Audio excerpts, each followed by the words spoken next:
सल्लल्लाहु अला मुहम्मद सल्लल्लाहु अलैहि वसल्लम। मोहब्बत अहले बैत में बिलखुसूस इमाम हसन हुसैन से मोहब्बत ये ईमान का हिस्सा है।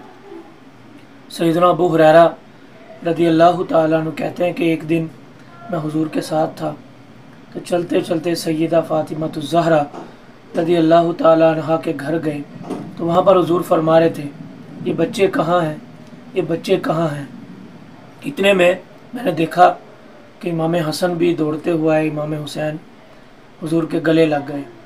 तो नबी अकरम सल्लल्लाहु तआला अलैहि वसल्लम ने उस वक्त ये जुमला इरशाद फरमाया, ए अल्लाह, जो इनसे मोहब्बत करे तू भी उससे मोहब्बत फरमा।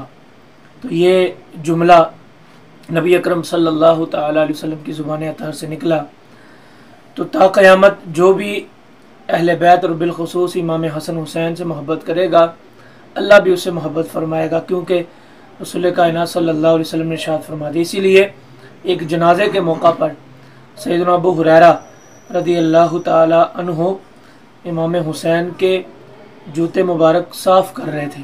हालांकि अबू हुरैरा रदी अल्लाह तआला अन्हु की अज़मत बड़ी आला है, लेकिन उन्होंने चूँकि ये हुजूर की ज़ुबान अतहर से जुमला सुना था कि जो इनसे मोहब्बत करे अल्लाह तू भी मोहब्बत फरमा, तो उनके जहन में था मैं इनकी खिदमत करूँगा, इनसे मोहब्बत करूँगा तो मेरा रब मुझसे मोहब्बत करेगा। तो इसलिए सिर्फ मुहर्रम के महीने में नहीं बल्कि पूरा साल हसनैन करीमैन और अहले बैत अतहार से मोहब्बत करनी है।